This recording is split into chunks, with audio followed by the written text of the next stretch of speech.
লিবিয়ায় মাফিয়াদের হাতে বিক্রি হওয়া ১৬২ জন বাংলাদেশি দেশে ফিরেছেন।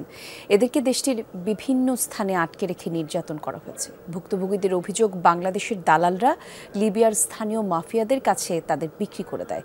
মাফিয়ারা দালালদের সঙ্গে মিলে দেশে থাকা স্বজনদের কাছ থেকে অর্থ হাতিয়ে নেয়। বেশ কয়েকজন দালালের নাম জানিয়েছেন ভুক্তভোগীরা। শ্রীলঙ্কা আবারও রপ্তানিতে শীর্ষে।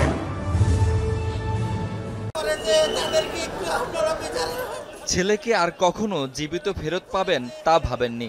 মোবাইলে শুধুই আর্তনাদ শুনেছেন আর দেখেছেন খেতে না পাওয়া ছেলের দুর্ভোগের ছবি। দীর্ঘদিন পর লিবিয়া থেকে ফিরেছে সে ছেলে।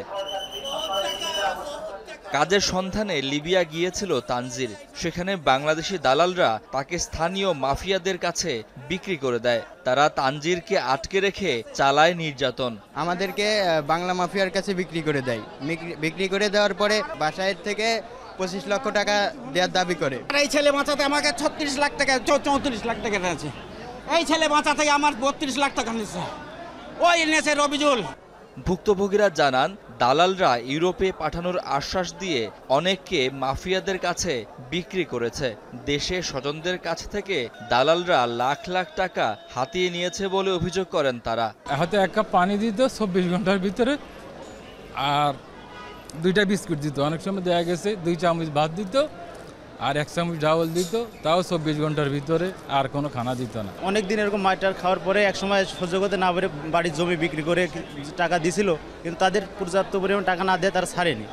ভুক্তভোগীদের আটক কেন্দ্র থেকে উদ্ধার করে আন্তর্জাতিক অভিবাসী সংস্থার হেফাজতে রাখা হয়। সেখান থেকে ফেরত পাঠানো হয় দেশে। মামলার তদন্ত কর্মকর্তা লিবিয়া ফেরতদের কাছ থেকে তথ্য সংগ্রহ করেন।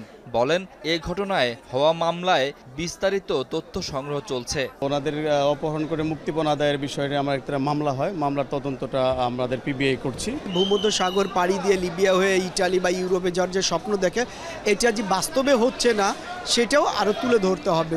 বুধবার সকালে ১৬২ জনকে বহনকারী বিমান ঢাকায় অবতরণ করে।